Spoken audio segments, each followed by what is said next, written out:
CPM నాయకుడిని చిత్తకొట్టిన అధికార party నేతలు. శ్రీ సత్యసాయి జిల్లా బుక్కపట్నం డ్రాకాలో 8 లక్షల నగదు అవినీతి జరగడంపై బాధిత మహిళతో కలిసి ప్రశ్నించిన సిపిఎం నాయకులపై దాడి చేసిన టీడీపీ నాయకుడు book keeper Nagaraju, CC Ravindra.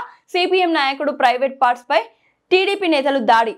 బుక్కపట్నంలో కాళ్లతో తంతు భౌతికంగా దాడి చేసిన రవీంద్ర, నాగరాజ్.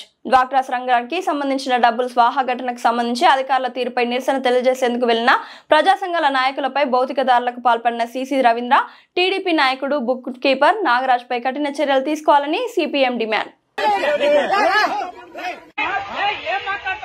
ఇప్పుడు